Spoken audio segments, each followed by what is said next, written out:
بسم الله.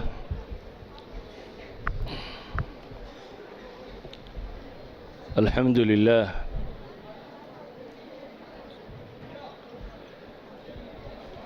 بسم الله. الحمد لله والصلاة والسلام على رسول الله. اللهم وفقنا لما تحبه وترضاه. وبعد، فالسلام الله عليكم ورحمته وبركاته. أيها الأحبة، inkastoo laga yaabo mowduucii markii hore la iclaamiyey ama ku qoraa inuu ku saabsiisnaa social media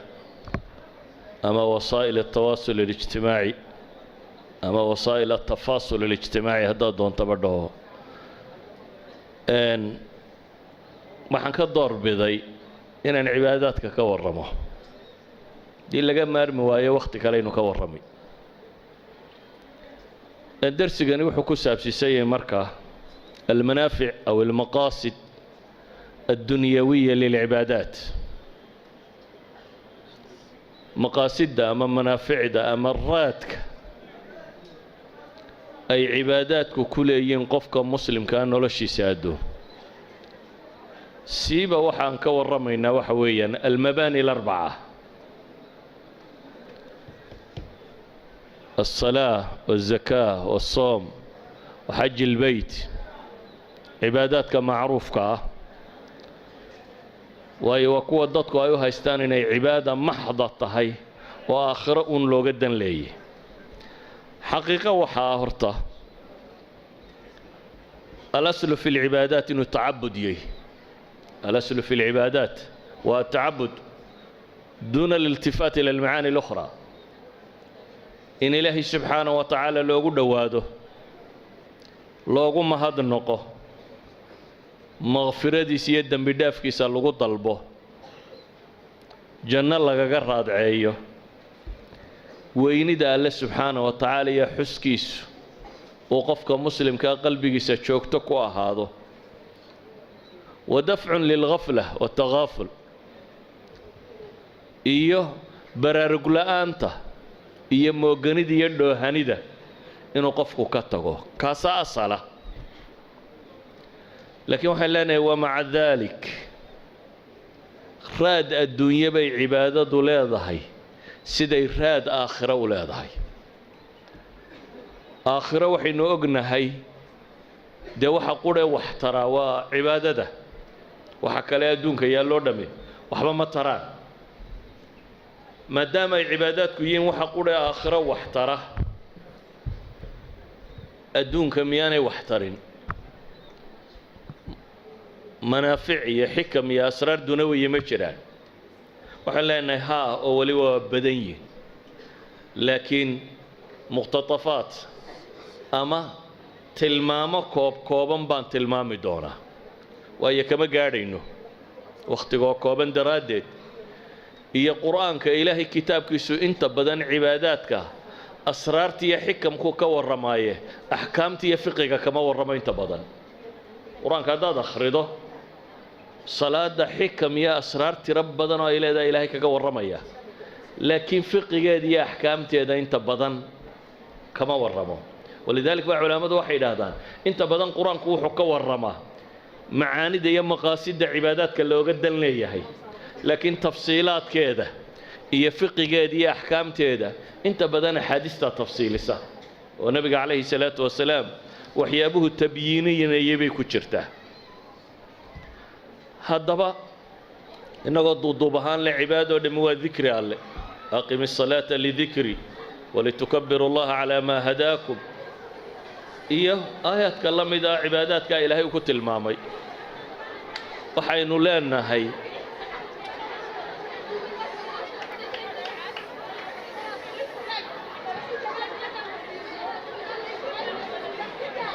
waxaan rabnaa cibaadada aynu ka warramaynaa waxa ay tarayso adduunka inta la joogo. siiba arkaanta afartaa baynu tilmaamaynaa. haddaynu mid mid u qaadno salaa, ilaahay qur-aankiisa wuxuu ku tilmaamayaa salaadu manaaficda dunawiga ay leedahay inay aad u tiro badan yihiin. inay dhaqanka qofka iyo akhlaaqiyadkiisa iyo adkaysigiisa iyo suluugga inay wax badan ka beddesho. ولذلك baa ilaahay aayad qur'aana wuxuu ku tilmaamaya ina الصalaata tanhaa can اlfaxshaa'i wاlmunkar. salaaddu waxay reebtaa baa ilaahay leeyahay wax allaaliya wixii fuxshiya. fuxshigu waa wixii fool xun, wixii qabiix ku ah diinta, iyo wixii munkar ee diintu diidday ee reebtay oo dhan bay reebtaabaa alla leeyahay subxaana wa tacaala.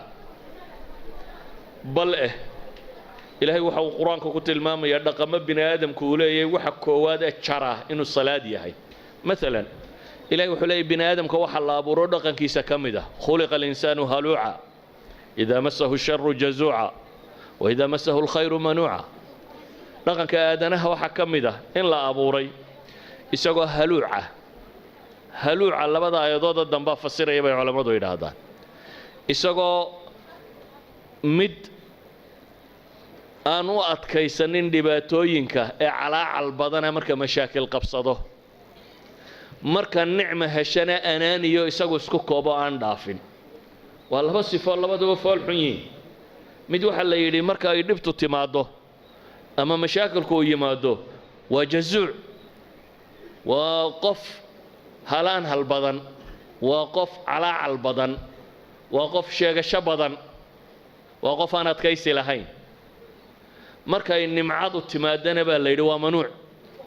waa mid aan laga fujinin oo anaaniya oo keligii inay noloshu ku koobnaato. dhibtiisii dadkao dhan buu u sheegayey, khayrku markuu yimaadana keligii baa isku koobaya. ilaahay wuxuu tilmaamay duul baan sifadaa lahayn. duulka aan sifadaa lahayn waxa lagu bilaabay ila almusalliin aladiina hum calaa salaatihim. waa la sii sifeeyey markaa. laba goor baa la sheegay haddana kuwa salaadooda daa'imaya kuwa salaadooda xifdinaya lagu tilmaamay. waa musalliin baa la yidhi marka koowaad, waxaana lagu sifeeyey inay yihiin kuwa salaadooda daa'ima iyo kuwa salaadooda xifdiya. idan qofka musalliga dhabta ah ee salaadiisu ay noocaa tahay mid xifdisan, arkaanteeda iyo shuruudeeda iyo hay-aadkeeda iyo cibaadada wanaaggeeda la ilaaliyey lana joogteeyey hadday tahay, dhaqankaasi wuu ka maydhmaa. dhaqankaasi wuu ka maydhmaa. idan waxay leenahay salaadda waxaynu u tukanayna waxaa ka mid ah manaafic dunawiyoo ah in dhaqankeenna wax iska beddelaan. waxaa laga yaabaa inaad tidhahdo dadku haddaa iminka dhaqamadoodii wax badan baa qaldane waa sidee. salaaddaa wax badani qaldantay. walidaalik ayaa nebiga calayhi salaatu wasalaam xadiidka imaamu axmed warinayo sheekh alalbaanina saxiix ku tilmaamayo, isagoo joogaa agtiisa waxaa lagaga warramay nin saxaabada ka tirsan. markaasaa la yidhi ninkaasi habeenkiina wuu tukadaa, maalintiina waxbuu qaadaa. yacnii nin cibaadana ku jira tuuganimona lagu nabay weeyaan. waxaa la leeyahay habeenkii wuu tukadaa, maalintiina waxbuu qaadaa. nebigu calayhi salaatu wasalaam wuxuu ku yidhi markaa waxa aa sheegaysaan baa ka reebi. riwaayaadka qaarna wuxuu yidhi ina salaatuhu satanhaa. hadday jirto tanaa sheegaysaan, salaad inuu ninkan isaan u tukada hadday jirto iyadaa ka reebaysa buu nebigu leeyahay calayhi salaatu wasalaam. salaadiisu hadday sax tahay tuuganimada waa ka tegayaa buu nebigu leeyahay. dhaqankaasi wuu isbeddelayaa. waxaa ilaahay uu inoo tilmaamay nebiyullaahi moxamed calayhi salaatu wasalaam qur-aanadii ugu horreeyey ku soo degay. saddexdii suuradood ugu horreeyey qur-aanka qaybuhu ka soo degeen waxaa ka mid ahaa mid ka warramaysa salaad. yacni salaada faralka aynu tukanay ee shanta salaadooda ayaa micraajkii la waajibiyey inay shanta noqoto. ama ka salaad ahaan waa ka horraysay. ka salaad ahaan waa ka horraysay. nebi moxamed calayhi salaatu wasalaam iqra baa ku soo degtay aayaadka ugu horreeya. mudathir aayaadka ku xigaa ku soo degay bay culammadu yidhaahdaan. waxaa ku xigtay baa la yidhaha muzammil. waxaa ku xigtay suurat alqalam. culammada badhna waa isku qasaan riwaayaadka qaarkood waa isu idweydaariyaan. ayan kaanat waxaynu leenahay qur-aankii ugu horreeyey ee soo degay nebi maxamed ku soo dega kanbaa ka mid ahaa. ilaahay muxuu leeyahay yaa ayuha almuzammilu qum illeyla ilaa qaliila nisfahu aw inqus minhu qaliila أو زد عليه ورتل القرآن ترتيلا إنا سنلقي عليك قولا ثقيلا إن ناشئة الليل هي أشد وطئا وأقوم قيلا إلهي وحفر يا نبي محمد عليه الصلاة والسلام سورة هري يا أيها المدثر قم فأنذر بالي كعودتك ودك وهل قف وليلي بشر كوردن كهرتك مبادئ كلا هرتك دوني دردن بدل قفك عليس انتين لك بفولية وليا هندن بي wax qorqora hadii project-ka ayna dunida bedesho lagu daro maxaad oran lahayd waxaan raadinayaa project plan baan dhigayaa ah resources-ka aan u baahanahay si aan dunida u bedelo resource-ka dhaqaale iyo dad iyo waqti iyo kan aan u baahanahay si dunida aan isbedel uga sameeyo waa maxay resource-ka nabi maxamed la siiyay calayhi salaatu wasalaam inuu dunida bedelo ilaahay wuxuu ku yidhi ka istuuduubayo kac oo habeenkii intiisa badan tuko nuskii tuko ama wax yar ka yare salaad badan la kaalay baa la yidhi salaadaadu ha badato waayo waxaa kugu soo degaya baa la yidhi oo lagu faraya innaa sanulqi calayka qawlan thaqiila war culus ayaanu kuu dhiibaynaa baa ilaahay leeyahy war culus oo aad dunidan oo dhan inaad ka hor tagto oo qur'aana baa lagu faraya laakiin zaadkaagu dhibta iyo mashkiladdaasi weyn waxa aad kala hortegi kartaa waa cibaadadan baa la leeyahy iyo ina naashi'ata alleyl iyo habeenkii ta la amaamudo salaadda habeenkii la tukado idan waxaynu arkaynaa in dunida la bedelo culayska ay leedahay waxa kaa fudaydin kara ee abuuri kara inaad dunida tan dhibta kaaga imanayso dhamma ay fududaataa waa xidhiidhkaada la leeday inta uu xooggan yahay waa salaad inta aad tukanayso sida awgeed ayaa nebiga markay dhibtu ku adkaatay haddana waxaa la faray tasbiixdiiyo salaadda inuu badiyo waa markay dhibtu ku adkaatay markii la yidhi fasdac bima tu'mar waacrid can ilmushrik ku dhawaaq baa ilahay yidhi wixii lagu faray qoladan gaaleed ee ilaahay dafirtay iyo kuwan mustahzi'iinta iyo waxaasoo dhan kaaga filan ilaahay wuxuu leeyahy walaqad naclamu annaka yadiiqu sadruka bima yaquuluun waa ognay baa ilaahay yidhi in laabtaadu inay cidhiidhiyami doonto waxay kugula hadlayaan dhib baa kaala kulmi doonta laakiin maxaa xala fasabbix bixamdi rabbika wakun min asaajidiin baa lagu yidhi tasbiix iyo taxmiid la kaalay inta sujuudana ka mid noqo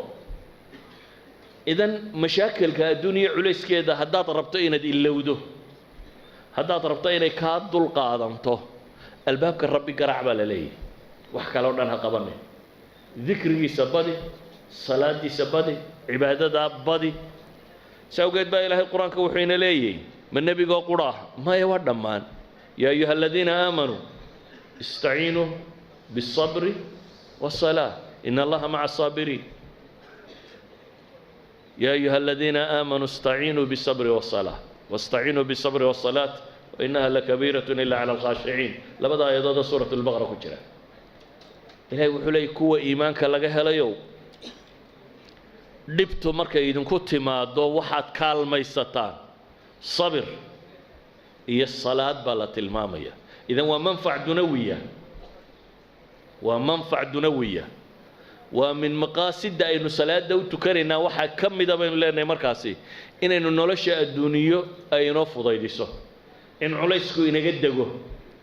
inay dunidu problem inagu haynin in wax allaaliya wixii kaa hor yimaada waay aanay kugu haynayn dee man biyadihi malakuutu samaawaati waalardi baad ku xidhantahay ciday gacantiisa ku jirto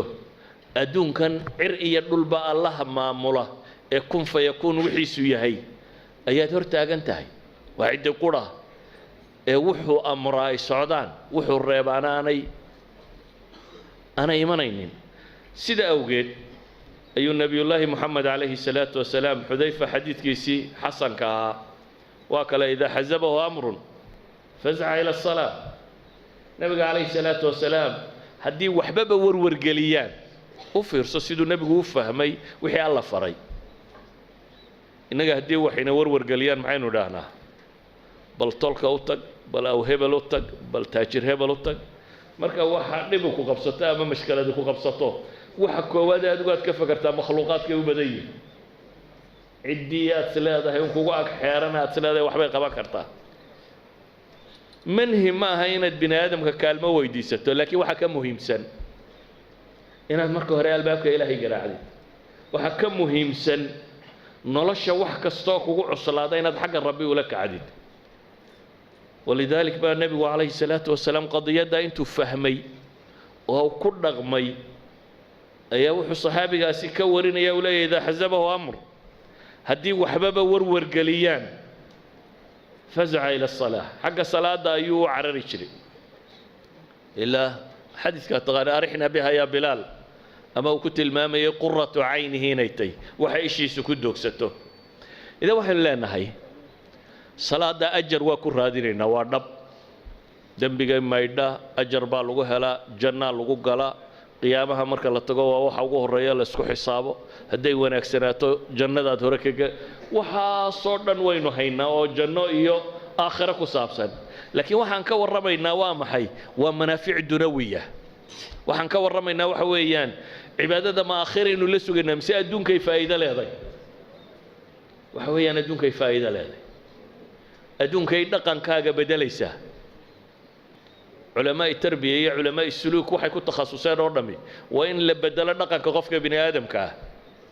هذا ضربت دقن كاجا إن بدشد صلادادها حوجيسته صلادادها قروح بضته صلادادها تراب بضته صلادادو تين نبي هو كات عليه الصلاة والسلام تسوحها السبب يسا اسبدل نولادين الدعاء وحلالية وح السلوكيات كاجي إني وناق نقو كران إذا وحن لنا هاي ومنفعة دنوية إنتان منفعة آخرة لقاري وحن لنا الزكاة ومنفعة دنوية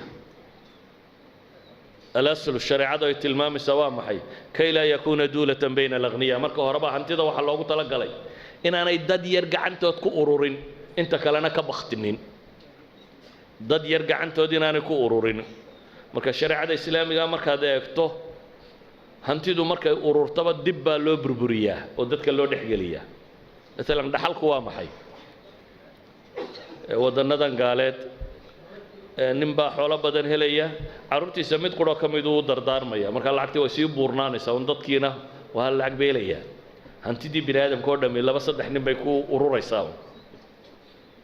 maanta waxa la tilmaamayaa dhowr qoys ayaa hantida dunida taallo oo dhan nuskeed iska leh hadda waa dhowr qoys hantida dunida kor taallo oo dhan nuskeed iska leh maxay saasi u dhacday waxaan jirin nidaamka dhaxaleed ee islaamku u dhigay oo nidaamka dhaxaleed ee islaamku wuxuu tilmaamayaa waxa uu tilmaamayaa ka inoogu xoolo badan ee maalintuu dhinto ayaa hantidiisii la qaybinayaa afartaneeyo qof unbaaba dhaxlaya dabeetana middle class-ku unbay ku biirayaan dadka ka mid ahaanayaan hantidu markaa ma noqonayso meel la isku gumaysto marka sharciga islaamiga dadku si dhab ugu dhaqmayo ilaahayna wuxuu leeyahay qaacidaduba waxay tahay kay laa yakuuna duulatan bayna alaghniyaa inaanay hantidu noqonin uun inta qaniga ah mid dhex joogta haddaba ilaahay wuxuu leeyahay khud min amwaalihim sadaqatan tutahhiruhum wa tuzakiihim xoolahooda ka qaad baa ilaahay yidhi zaka ka qaad tani waa tii faralka ahayd taasoo nafahooda iyo maalkoodaba lagu tahirayo oo lagu kobcinayo nafta bukhliga iyo dhaqamada xunxun bay ka tahiraysaa dhanka kalena waxay samaynaysaa takaaful ijtimaaci bulshadu inay isku filaato systemka gaaladu waa lacag laga qaado dadka oo cashuur la yidhaahdo laakiin mostly cashuurta waxaa la yidhahdaa waxaa laga qaadaa dadka tamarta yar leh maalan cashuurta bini aadamku waa inta badan ay qaadaan waa income tax bay u badantay cashuurta marka la qaadayo miskiinka yare xoogsaday ee dhididay ee mushaharka qaatay dowladaha Yurubiya meelaha kan boqolkiiba 30 boqolkiiba 40 kuwa ugu yari oo liberal democracy-ga Mareykanka iyo meelahaasi 17% meelahaas ay qaadaan kuwa social democracy-giina ilaa boqolkiiba 40 bay qaadaan marka miskiinku wixii hanti soo galay mushaharkaaga shaqaysatay مثلا ka soo qaad 10,000 baad shaqaysatay boqolkiiba 40 bay dawladdu la hadhaysaa maxaa ku soo hadhay haddii 10,000 ay 4 la kacday maxaa soo hadhaya 6 baa soo hadhaya 6daas haddana markaad suuqa wax ka iibsanayso faat wax la yiraahdo la qaadaa shay kasta aad iibsato مثلا Scandinavian kuwa boqolkiiba 25 baa haddana dib lagaaga qaadaya boqolkiiba 25 kale markay la tagaan haddana maxaa ku soo hadhay يعني waxa adigaba kugu soo baaqi noqonaya wuxuu noqonayaa wax yar عن ظلم baana lagaaga qaadaya xooga kuwa xoolaale maxay iyaga lagu sameeynaya income kii sanadka soo galay baa cashuur yar laga qaadaya marka laga reebo loopholes badan oo kale ay sameysteen oo ah inay investment sameeyeen ka wax laga yaabaa in la yiraahdo shirkadaha ugu waaweyn ragale in la yiraahdo sanadkan cashuurtiisu 0 bay ahayd oo maxaa dhacay waxay leeyihiin intaas investment u sameeyay inta caynka mu sameeyay income saasi ma jirin hadiiba laga qaado waxa laga qaadaya waxa la leeyahay ninkani billion dollar buu haystay 1 milyan buu faa'iiday milyankaas laga qaadaya 40% ki ama 30% ki wixii la qaadayay oo halka bilyanna waa soo shibay leeyna iyada laga qaadmaayo waa wixii uu hore u helay sanadka dambe milyankiina wuxuu ku biiraya waxaan cashuurta laga qaaday marka sanad walba isaga waxa laga qaadaya inta markaa soo gashuun intii hore se laga qaadi maayo ama shariicada islaamiga waxa la qaadaa hantida qofku haysta asnaaftii uu quraanku sheegaya ama diintu ay sheegtay oo dhan ayaa 2.5% laga qaadaa walidaalika waxay yiraahdaan Mareykanku wuxuu cashuur qaado oo dhan marka la isku daro waxay u dhigantaa bay yiraahdaan haddii nidaamka islaamiga lagu xisaabiyo 3% bay u dhigantaa bay yiraahdaan that means sharciguna wuxuu qaaday maxay 2.5 laga qaaday dadkii qaniga ahaa oo la siiyay dadkii fuqarada ahaa iyaguna waxay qaadeen wax 3% u dhigma oo laga qaaday inta fuqarada nafta la isugu keenay inta aqniyadana wax yar laga qaaday idan cadaaladdu waxay ku jirtaa dunida marka la eego kan islaamiga bay ku jirtaa laakiin inagu waxaynu rumaysanahay diinta inaan lagu dhaqmi karin dadkana cashuur laga qaado dawladdu cashuur la'aan inaanay noolaan oo systemku cashuur la'aan inuu baabaayo waxa soo dhameeyay jahligeena soo duuduba waxaan leenahay si dadku uu noolaado qofkii dan yartay aan waxba haysanin عن طوع بو قفكي وحيستي وبحنايا إنه 2.5% هنتيديسا كبحيو سي بلشدا لوغا وايا wax فقراء فعلا هدي سيدو شرعو شاغاي لو مامولايو فقير لما هلان تصالة بسيطة دكتور شينا waxa la iga sheegay inuu talkii u tagay dabeetana uu yeeray inay zakada bixiyaan reerihii qayb ka mid ah reerkii ayaa aqbalay odayaal buu sameeyay zakadii bay qaadeen soo liskareeyay buu dadka fuqarada ee reerka ku jira waa la soo liskareeyay dadkaasi sidee u kala liiteen buu wuxuu siiyay cid wax siiyo waxay ku tala galeen inuu noqdo qof isaguna sanadka dambe zaka bixin karaya reerkii sidee u wadeen reerku uu faqri beelay marka la uu faqri beelay waa maxay dhamaantood waxay noqdeen dad zaka bixin kara dhamaantood waxay noqdeen maxay dad zaka bixin kara waa model yar oo kooban waxa aan tilmaamaya ma aha model umadeed waa model walba reer miyi ku saabsiisan ma aha dad xoolo leh iyo lacag leh iyo kalama yahay taasi waxay tilmaamaysaa zakadu inay tahay maxay nidaam takaaful ijtimaaciya qaab bini aadamku uu wada noolaado qaab bulshada looga tirtiro in faqrigu jiro qaab ay u dhici karto inuu dadku mustawa uu soo gaari karo dhammaantii inuu noolaan kara intaa waxa dheer de jannadii iyo aakhiro iyo wixii ilaahay ballan qaaday iyo barakadii xoolaha lagu galinayo namaagi ku dhacay waxa ku soo hadhayna waa dhankeedii kama waramayna marka fawaa'idii diineed ama aakhiro ama ajara ay lahayd kama waramayno laakiin waxaan leenahay manaaficda dunawiga ku jirta waxay tahay waa system sameynaya inay bulshadu hesho takaaful ijtimaaciya oo isku filaan karto iyadoo aan cid kale wax weydiisan waa hadii maxay sidii loogu tala galay u socoto idan waxaan leenahay manfac dunawiya baa ku jira manfac financial dhaqaaleed baa ku jira manfac social oo bulsheed baa ku jira manfac baa ku jira inaan dadku xaqdiisu qabin dunidaas xataa axsaabta dowladuhu waa wax mahaysatada iyo waxaysatada ayay u kala qaybsan yihiin waa axsaabta bidixdoo wax mahaysatada taageerta iyo axsaabta maxay inta waxhaysata taageerta kuwa inta waxhaysta taageerta markay dowladda qabsadaan dadka waaweyn bay cashuurta ka dhimaan kuwa yaryar bay ku kordhiyaan qaabkaasay u dhaqmaan wax mahaysatadu markay qabsatana iminka laftooda xagga kale iskaga biireene kuwa waaweyn bay cashuurta ku kordhiyaan kuwanna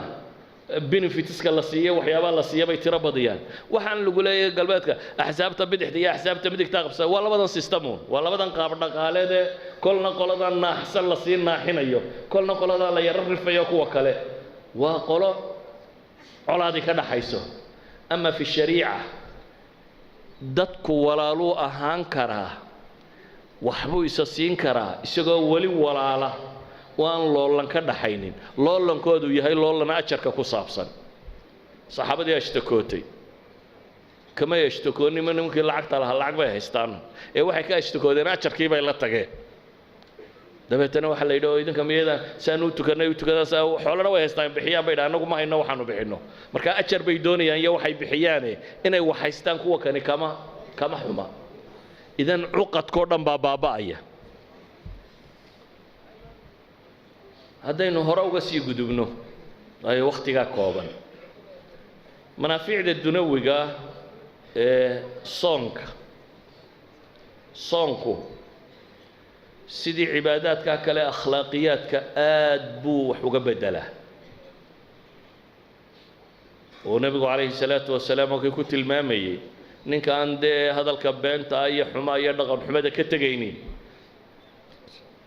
waxba inuu isgaajaysiyo looma qabo soonku waa meel qofka muslimkaa lagu traingareeyo in aanay ku dhicin waxyaabaha kan dhaqan xumada dhammaantood saa daraaddeed waa tadriib camaliya waa tababar waxay yidhaahdaan cilmiga iyo fanka alfunuun art waxa u dhaxeeya waxa weeyaan ugu weyni aqoonta inta badan theoretical baa loo qaataa waa macluumaad madaxa gala laakiin waxyaabaha funuunta ahi tadriib camaliya u baahan yihiin inaad waxa fahamsantahay uma baahnee in sida loo sameeyo lagugu tababaraa bay u baahan tahay cibaadada soonku marka koowaad waa tababar qofka lagu tababarayo dhaqanka qofka muslimka oo dhan ilaa xad la soo gaadhsiiyey xataa haddii lagula dagaalamo waxaad tidhahdaa inni saa'im laakiin bal aan dhankaa hore uga tilqo ilaahay nabigu wuxuu ku tilmaamaya soonku inay junna tahay gaashaan inay tahay dhaqan xumada waxa kan waa gaashaan caafimaad soo ma ogidin Nobel Prize-kii la qaatay 2016 ee medicinka soon baa lagu qaatay waa Nobel Prize-kii medicinka caafimaadka iyo human anatomy-ga waxaasi Nobel Prize-kii lagu bixinayay 2016 waxa lagu qaatay maxay soon baa lagu qaatay waxa qaatay nin Japanese oo la yiraahdo Yoshinori Ohsumi ayaa qaatay Yoshinori Ohsumi muxuu soo kordhiyay waxaa jiray system dhowr lixdanadii la soo ogaado intaaba aqoonta ay soo socotay oo marar badan oo kala gadisan ee lagu qaatay xataa Nobel Prize oo tilmaamaya qofka bini aadamka iyo jirkiisa iyo qaababku isu difaaco waa waxana u yaqaaneen dhakhaatiirtu autophagy waa kelmad macnaheedu yahay self eating ama الالتهام الذاتي iscunka shaygu inuu isagu iscuno jidhkeennu laba qaab buu sameeyaa bay yidhaahdaan oo isu cuno waxay yidhahdaan unugyada jidhku marka waxa la siinaya iyo wax soo saarkooda waxa la siinaya ay tiro bataan unuggaa waa laga takhallusaa يعني مثلا تصالها دنكا كغرانيسا سoo qabto gaari yar oo duqaad wadata dabeetana maalin walba bir baa jabto lacag baad gelinaysaa lacag baa marka dambe waxaad oranaysaa warkan mala inaad ka takhalustaa ku dhaanta إلا ما ودي كريسو خرج قال يا كبدر يا محي منفعة كسر نقنية مركا ولا قد تخلصها هذه سجارة ويسكفي عين هي علده باتري وكحم هذا يا مشايك على كحم هذا قاعد قلنا تورته وبهني ذا محاضو بهنتهاي هنا باتري قبل دشيد باتري عصبون أنت اللي قليل الطويل هذا واحد عن شركة أنه نجيده كتيرة قوة ضعيفة شركة نفقد الصين يا ما وح شركة الصين يا كبر انتهاي وحقبت كودا ولا قد تخلصها إلا واحترم لها قوة خلق قالي يا ما فيروس أما بكتيريا أما وحكة على خل قالي إن أنت خلق شيء أي البربرية مركز البربرية أنت أسي أي ولي بوح الله وطلع لا إنه قاب شركة وقفة إذا سكروا النقطة ونقع حتى وكتخلص بينه هي شركة مركز نوعه أنت لا فرفرة سبير بعد لقديها برلي بحبو دبوا النقطة وشركة مالية كلا واستعمال كريه أي له استعماله سيستم هذا سي توفاجيك يو سيستم لبعضه كلا إلا دوري الإحدى الندي بالسوق هذا لبكون يو كون سجال بقولي أفريقيا تضوات كي مربع نوبل برايس لقو قاطي لبكون يافرتي مربع نوبل برايس لقو قاطي وحكم ده لكن نينك كان محو قاطي سو نينك كان وحو قاطي وحويان وحو أجادي سيستم كاسي واحد رجالية ونجيو جاتشي سيء ده بتنا وحا كسوا بحيا سيدا وفي عن سيستم كاجا الله استاري كره وأكتف النقطة كرابي لين وين قفك للسومية وين للسومية مركزوا اللي بوحي ليهين صانك وفي عننا دون يمكن صامن بدن باستعمالها قاري هذا هيلب كلا كسومية قاري هذا عندات كسومية سالين معان تدعب بيسا قاري هذا وتسومية سبيه هذا عب بيسا دمر كان يكون كبداعي وحكن ولا السومية برورتها للسومية واضطرابات كون دقة يا عندات كسومة أنا وحيد هذا شالك علوش السومية وللاضطراب صانك هو معنى بدأ هذا دون الاستعمالها لكن كاني حليه هدات ربطين الضالين يرى النقطة هدات ربطة بين تعاجيدة شركة قوينا أنو مركز قبودة ده يدو كلا قاعدين الله من يوحي لهم ده وحال قربها بيلي صونك بتصطو هدات صونك بتصطو بيلي رينيول إنه شركة قد بسو أبو رد بو دلين يروبو أيكو بدن يسبيلي وحيلين certain bacteria يا certain viruses كميدا وحكا تخلص يا بيلي النظام كان صونك شركة كدليا waxa uu tilmaamaya waliba buu leeyahay soon waxa ugu fiican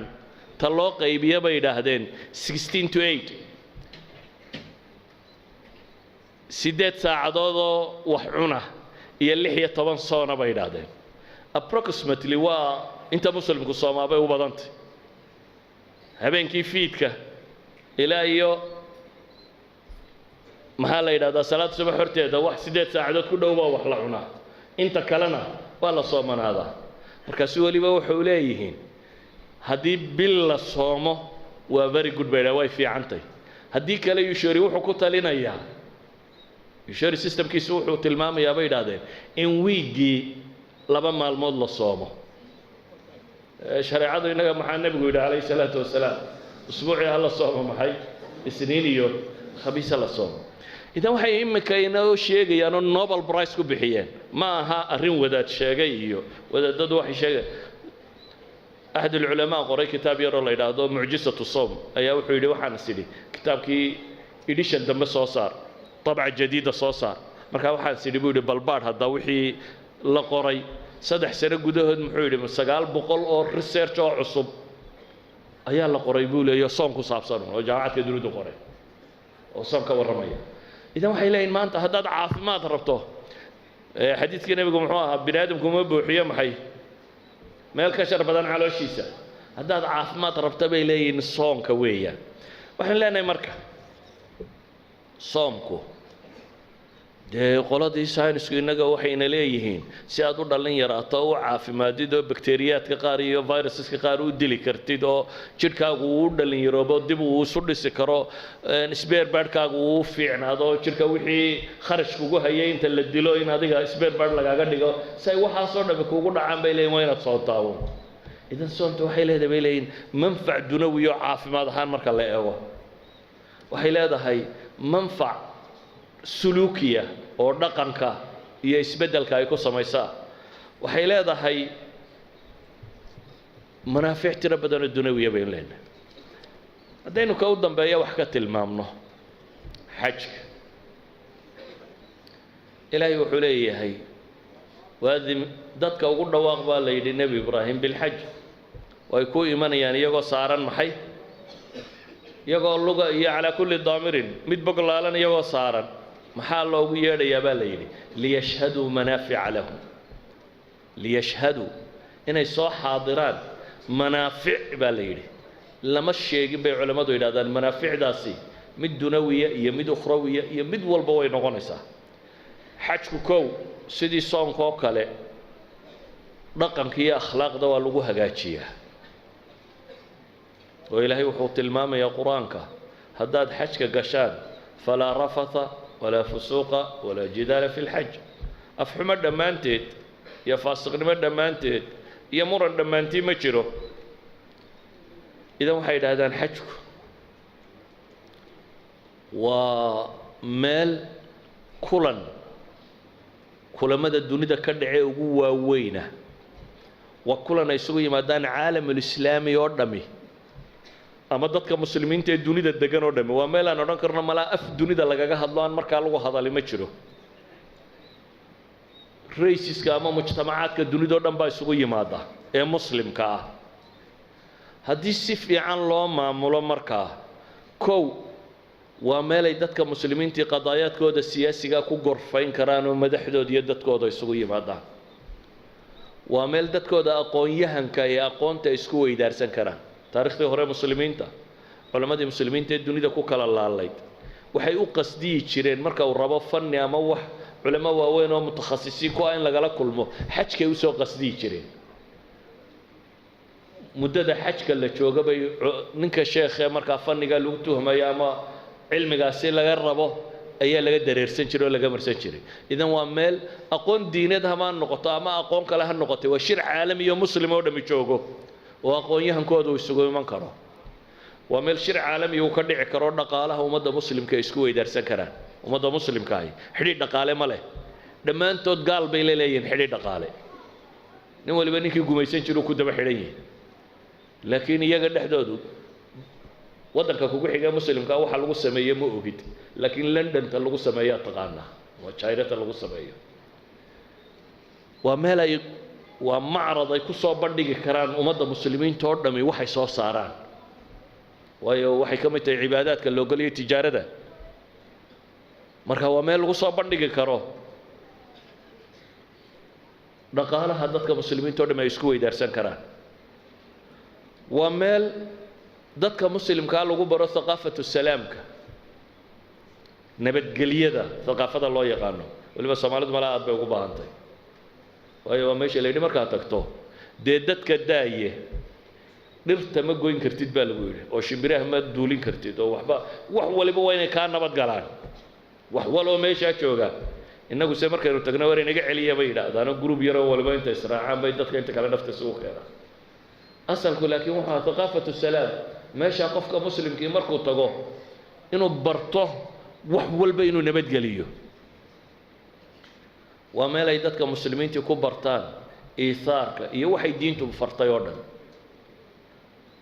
waa meel aan kala sarrayn lahayn oo madax iyo majabo la isugu yimaado cibaadaadka islaamigana saasay u badan yihin salaada halkan madaxda wasarada madaxweynaha maxaa la yidhahdaa masaakiinta tujaarta safkunbaa la wada galaa sufuf gaari ma jirto ay qola leedahay xajkuna waa sidoo kale waa meel ummadda muslimiinta oo dham ay isugu yimaadaan weliba waxay yidhahdaan isagu wuxuu dheer yahay waa meel aan shaaraadka loo galayn bay idhahdeen ashaara yani waxay yidhahdeen bini aadamku dharka waxyaabaa loo xidho inaad isku qurxiso waa loo xidhaa inaad dhaxanta iyo waxaan iskaga celiso waa loo xidhaa inaad cawrada ku asturto waa loo xidhaa waxa kaloo loo xidhaa bay yidhaahdaan in laysku kala garto laysku kala soocmo tujaartu ama style gaara ha u toshaan ama maryaa nooc gaara ha qaataan masaakiintuna maryo gaaray qaataan طبقة ولبا أسكرت يمي لتريقا نرقارا لو حدا صحيح كما wadaadadu de wada khamiis bay sitaan dhar gaar oo ay dadka kaga yara soocayin bay sitaan saaka ma waxay dhan waa shaara waa astaan de astaantuna culimada psychology waxay yiraahdaan dharka ma inaga sidana mise isagayna sitaa su'aal adiga weelan bay ku leegtaa laga yaabo laakiin iyagu waxay isweydiiyaan dharka ma inaga sidana mise isagayna sitaa waxa dhacday Princeton University qaybteeda psychology-ga ayay tijaabo ku qaadeen ardadii jaamacadda in qaybna maxaabiis laga dhigo qaybna askari jeel laga dhigo muddo 14 casho ah tajribada in la qaado dabeetana ardada on their own will iyagu siday doorteen adu ma askargaad noqonaysaa mise shacabkaad noqonaysaa baa la weydiiyey waa la qaybiyey qaybna waxa laga dhigay askari jeel qaybna waxa laga dhigay maxay maxaabiis 6 maalmood oo qura markay tajribadu socotay baa la joojiyay waayo waxay dhahay ardayda dhaqankoodii buu isbedelay kuwii maxaabista laga dhigay ee dharka cadad loo xidhay zansanada lagu riday meeshan qaar baa dumay bay yiraahdeen kuwii kalena zabaaniye qaar baa noqday askari jeelka noqday yani waxay yiraahdaan qofku wuxuu imitate gareeyaa bay yiraahdaan marada uu sito tusaale hadaad imka khamiis iyo cumaamad iyo koofiyad iyo intaas ku duuduubto halka martid dhaqamada qaar sameyn mayso waxaad soo dhaysaa dadka kula yaabaya Soomaha inay wadaada taayo waayeen laakiin hadaad shaar yar oo gacmo soo xidhatay iyo surwaal yar oo labada low jooga hadaad iska boodboodo cidna kula yaabi mayso waayo astaantaada sheegaysa inay tii boodboodka tahay idan waxay yiraahdaan dharka maynaga sidana markaa mise isaga ina sitabay leeyahay waxay leeyihiin dharku wuxuu muujiyaa qofka bini aadamka waxa gudihiisa ku jira walidaalka baa la ina faray madaahirta faasiqiinta iyo mushrikiinta iyo madaahirta dadka ahlu taqwa iyo muslimiinta inay soo ekaanin marka shariicadu tilmaamayso waxyaaba ka dambeeya bay leeyahay masalada tan hadaba bay yiraahdeen xajka waa meel dadka la faray inay shaarna qura wada qaataan laba maro oo hadaynu tolmada iyo sida loo tasho isku kala soocan jirnay isku wada tolmaa aan laba tolin ee kala baxsan muslim midabka isku nooc u dhadhow waa iska banaantay midabadu inay kala bedelaadaan laakiin waxa dadku jeclaadaan ama sunnah u dhow inay kuwa cadcad iska noqoto nabigu kuwa cagaaranna mala waa qaatay be ala kulli hal dad koodhami madax iyo mijo maal qabeen iyo kaan waxba haysan miskiin iyo mid waliba laba maro cadcad u sitaa waxay tusaale muujinaya ka tahay عند الله بشكو إنه سكمديه إنه مهما إنه سكلا صعنا مركا إنه ملاك أنا جوجنو عند الله سبحانه وتعالى مركا لا يصير تاجي إنه سكمديه هاي ومهرجان دنا اللغة عضين يا مركا مدن ماذا بنا آدم كا إن أنا عضان يا مدو يا عسان يا مالقبين يا وزير لا أخو كلا سرينين عالم يا مسكين إن أنا كلا لهين عند الله دتكو إنه سواسية يهين بأعمالهم يوح قلوبته دكتشرون إن الله أكتي سيوك للدو يهين بالغت المامية إذن حجك ومال تلمامة رقمة السنان تيا مدنمة لغو تلمامو ومالها وقو بدنا لغو صوبان ديغو ومشي اللي نريد مان تيم بنان وضا فريستا وبور يرو عدلا وضا الساحلة وفراشي وحبطور الله المستلفات سيحانسا عرفات ستوبيسا دقح بعد مالكو وضا طوريسا دقح كلو مالكو يالبا دمانتي كو دا وريغيسان إذن waxay waxa soo dhamay tilmaamayaan bay leeyihiin dadka sinaanta lagu tababaraya inaan wax iskala sooc la yiraahdo aanay jirin waxaan leenahay waa meel loo tago dadkan siyaaxada inagu malaha Soomaalidu iska foqoro ma aha dadka tourism kama naqaano Soomaa dad lacag ku bixiya man intii la cunayaa baynu laanahay marka meel daawasho lacag inaga ma baxdo لكن هذا المال وندا وشتقي لهيد واحد قياس ده جورجي كواد إلهي عبادة وورسي أول بيت وضع للناس هذا واحد قال بينك وهذا قال إن كيش شكسبيري يا كرسي شكسبيري ورماشي بوجوه الرئيس عبادة الله نسوا إنها تصاب وقته أول بيت وضع للناس إنها تصارك تم مساجد النبي محمد لي تدبات النبي بكتو كذي مسجد خيف تدبات تكون النبي بكتو كذي inaad soo aragto meeshii ay saxaabadii iyo ambiyadii iyo dadkii wanaagsanaa mareen inaad soo aragto meeshii nabi ismaaciil deganaa ama nabi ibraahim markuu wax dhisayay isku tagaa macay haddaad rabto uun siyaaxo wax la yidhaahdo tourism haddaad inuun ka fakarayso oo tarfiih aad raadinayso meel loo tarfiih taga iyadaa idan waxaynu leenahay soo duuduubo cibaadaadka islaamiga ahi ee mabaanidan ka warramayaaba kuwa kale hay dambeeyaan ee salaad leh ee zaka leh ee soon leh ee xaj leh waa cibaadaad leh manfac adduunyo oo adduunka inta aynu joogno waxayna taraya adduunka inta aynu joogno ayaynu manfac ka helaynaa adduunka inta aynu joogno ayaynu system ka faa'iidaynaa qaab loo noolaado adduunka inta aynu joognaynu ka helaynaa suluuk iyo dhaqan iyo akhlaaqiyaad aynu bedelo adduunka inta aynu joognaynu ka helaynaa caafimaad waxay tilmaamaan xataa salaada mid baan arkayay ka qoray sidan loo tukado iyo bini aadamka jirkiisa waxay ka bedesho bini aadamka jirkiisa iyo waxay ka bedesho soo duduuba waxaynu leenahay manaafic aad u tiro badan oo dunyawiya bay leedahay ha ugu horeyso kuwa akhlaaqiyaadka ah ee bini aadamkuba waa values hadday value-gu dhinto akhlaaqiyaadku hadday dhintaan waxba ma jiraan dad ma jiro waayo caqaa'iddu waxay abuurtaaba waa akhlaaqiyaad cibaadaadku waxa ugu badan ay abuuraana waa akhlaaqiyaad dhaqanka bini aadamku iyo noloshoo dhami hadday tijaaro tahay hadday dhaqaalo tahay hadday siyaasad tahay hadday wax kasta tahay values baa xukuma ethics even qaanuunka waxay yidhaahdaan qaanuunku waa inuu akhlaaqi noqdaa idan wax kasta oo dunida ka jira bay yidhaahdaan wax bays u ahay waa maxay waa akhlaaqiyaadka waa ethicska cibaadaadkuna waa waxa ugu xoog badan ee ethics abuura ee akhlaaq sameeya waa waxa ugu xoog badan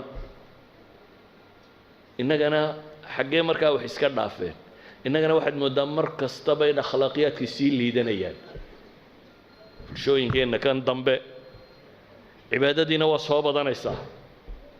oo masaajidii dad badan baa jooga akhlaaqiyaadkiina way sii liidanayaan yacni waxa weeyaan asraartii iyo xikamkii ilaahay kitaabkiisa ku sheegay cibaadaadku lahaa ayaynan si fiican u dhuuxin ama cibaadaadka laftoodii ayaynan sidii la rabay ula imanin oo u samaynin waxaan jeclahay in warku koobnaado oo aynan ilaa casarkii baaba fadhideen baa la yidhaha wakhti badan oo kale aan idinka sii qaadin warkaygu markaa wuxuu ku kooban yahay oo dhammi waxa weeyaan waxaan u cibaadaysanaynaa mid waa isku waafaqsanno in aakhiro iyo naar laga badbaado iyo janno waa asal laakiin waxaan kaloo leenahay cibaadaadka waxaynu u samaynaynaa inay adduunkeenna wax ka bedasho waana sababta loo tilmaamayo madaxda iyo dowladda iyo waxaan oo dhammi inay masaa'ilkan xoogga saaraan innaga siyaasaadkeennu dhaqaalaha dadka shaqa abuur ma samaynaysaa bay ka bilaabaan shaqaba abuurmi mayso haddii dhaqanku lumo shaqa abuur waa loo baahan yahay laakiin waxaynu leenahay cibaadaadkan baa waxa kan sameeya saa daraaddeed haddaynu cibaadaadka si rasmiya u sugno noloshu isbeddel dhababa ka imanaysa sala allahuma calaa muxamed